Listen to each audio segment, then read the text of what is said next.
ሰላም ጤና ይስጥልን እንዴት ናችሁ? ለዛሬ ይዤላችሁ የመጣሁት መንግስት 1.5 ትሪሊዮን ታክስ በ2019 ሊሰበስብ ነው። ይህ ከማን ይሰበስባል የሚለው እናያለን። ክሪፕቶ እና ሌሎች የኦንላይን ቢዝነሶችም የዚህ ታክስ አካል ይሆናሉ ወይስ ገና አልጸደቀም የሚለው ጉዳይ በዚህ ቪዲዮ እናያለን። ከነማን ይሰበስባል የሚለውን በእያንዳንዱ እናያለን። በእርግጥ ከኛ ቢሰበስበው ማለት ነው። የመጀመሪያው መንግስት ሊሰበስብ ያሰበው ከመንግስት ሰራተኞች ታክስ ነው።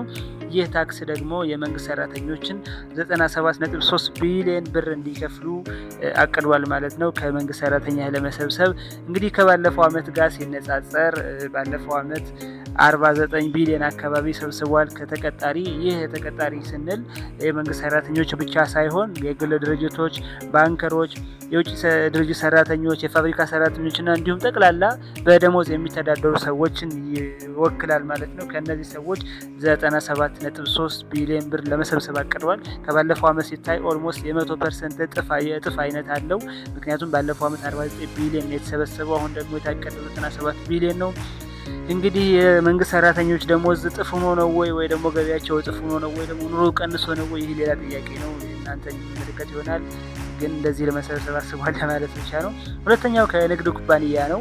መንግስት ላቀደው ለትልቁ የግብር መሰብሰቢያ መንገዱ አንዱ የንግድ ኩባንያ ነው። ይህም ከንግድ ኩባንያ 427.5 ቢሊዮን ብር ለመሰብሰብ አቅዷል። ከዚህ ሴክተር በጣም ትልልቅ አስመጪዎች እስከ ትንንሽ የጉልት ነጋዴዎችን የሚያጠቃልል ጠቅላላ የነጋዴው ማህበረሰብ ከዚህ ሴክተር 427.5 ቢሊዮን ብር ለመሰብሰብ አስቧል። ካለፈው አመት አንጻር ሲነጻጸር ኦልሞስት የእጥፍ ያህል ነው። ባለፈው አመት 250 ቢሊዮን ነበር ከዚህ ሴክተር የተሰበሰበው ማለት ነው።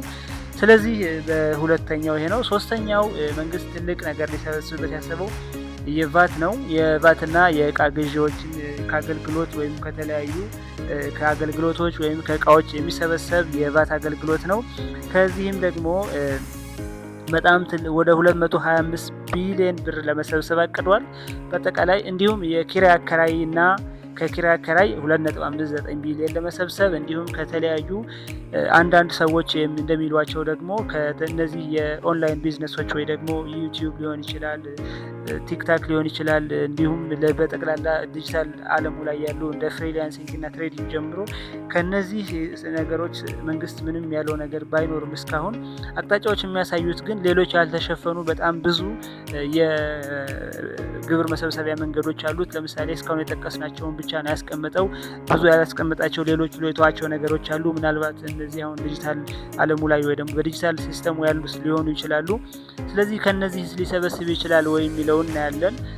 ብዙ ሰዎች እንደሚሉት ከሆነ ዩቲዩብ ወይ ደግሞ ቲክታክ እነዚህ ሌሎች የክሪፕቶ ኤክስቼንጆች ወይ ደግሞ ክሪፕቶች ጠቅላላ ዲጂታል ፋይናንስ ላይ በጣም ብዙ ሰዎች ስራ ላይ እንዳሉ መንግስት መረጃው አለው። አሁን በሚሊዮን የሚቆጠሩ ወጣቶች ይህንን ነገር በኦንላይን ቢዝነስ ጋር በተያያዘ እየሰሩ ይገኛሉ። ስለዚህ ታክስ የተደረጉ አይደለም። አንዳንድ ሰዎች እነዚህ ሰዎችም ገቢ እያገኙ ነው፣ ታክስ መክፈል አለባቸው የሚሉ ሰዎች አሉ። እንግዲህ ይህ የምናየው የአሁኑ የተደረገው የናሽናል ባንክ ውሳኔ ብርን ከፒቱፒ ማገድም አንዱ አካል ይመስለኛል። ናሽናል ባንክ አዳዲስ ስራዎች እየሰራው ነው ብሏል። ከዚህም በመቀጠል ደግሞ የ2030 ዲጂታል ኢኮኖሚ የሚለው ስለ ዲጂታል ማርኬቲንግ፣ ስለ ዲጂታል ባንክ ግብር አሰባሰብ፣ ስለ ዲጂታል ነገር ሁሉ ዲጂታልን ስለማዘመን ነውና ይህም የዲጂታል ዘርፉን ለታክስም እንደማይነካው ምንም ማስረጃ አይደለም፣ ሊነካ እንደሚችል ያሳያል። መቼ እና እንዴት ታክስ እንደሚያደርግ እስካሁን በመንግስት በኩል የወጣ መግለጫ የለም። ነገር ግን ሁኔታዎች የሚያሳዩት ክሪፕቶም ዩቲዩብ ኤኒ የኦንላይን ቢዝነስ ወይ ደግሞ አሁን ቤታችን ሆነን እየሰራንና ገቢ እያገኘንባቸው ያላቸው የገቢ ምንጮች ታክስ ሊደረጉ እንደሚችሉ ነው የሚያሳየው። ምን ያህል ታክስ ይደረጋሉ፣ መቼ ይጀምራል የሚለው አይታወቅም። ይህ እንዳለ ሆኖ ግን የዚህ የዘንድሮ አመት የታክስ ስብሰባ እቅድ ወይ ደግሞ የዚህ የ2019 ወይ ደግሞ 2027 ታክስ ለመሰብሰብ ያሰበው ከአምናው በጣም ብዙ ልዩነት አለው። ባለፈው አመት 1.1 ትሪሊዮን ብር ለመሰብሰብ ነበር የተሰበሰበው። አሁን 1.5 ትሪሊዮን ወይ በጣም 400 ቢሊዮን ብር ልዩነት አለው ማለት ነው። ስለዚህ በዚህ መረጃ ሁላችሁም የንግድ ስራ የምትሰሩ ሰዎች ወይ ደግሞ የኦንላይንም ይሁን የማንኛውም ንግድ ስራ የምትሰሩ ሰዎች ወይ ደግሞ ፊዚካል ሱቅም ያላችሁ ሰዎች ጥንቃቄ አድርጉ። ፋይላችሁ በደንብ ያዙ። እያንዳንዱ ደረሰኛችሁና የገቢ ወጫችሁ በደንብ ሂሳባችሁ ብታስተካክሉ ጥሩ ነው እላለሁ። ምክንያቱም ይህ መንግስት ያቀደው እንትን በጣም ለትልቅ ቅጣትና ለእንትን ሊያጋልጥ ይችላል ማለት ነው። ስለዚህ ከባለፈው አመትና ከባለፉት አመታት የተለየ ግብር ጫና ሊኖር እንደሚችል ግልጽ ነው። እናንተ ምን ትላላችሁ? ሀሳብ አስተያየታችሁ በዚህ ያስቀምጡ። ስለ አዳመጣችሁኝ አመሰግናለሁ። ላይክ፣ ሼር፣ ሰብስክራይብ ማድረግ እንዳይረሳ። አመሰግናለሁ።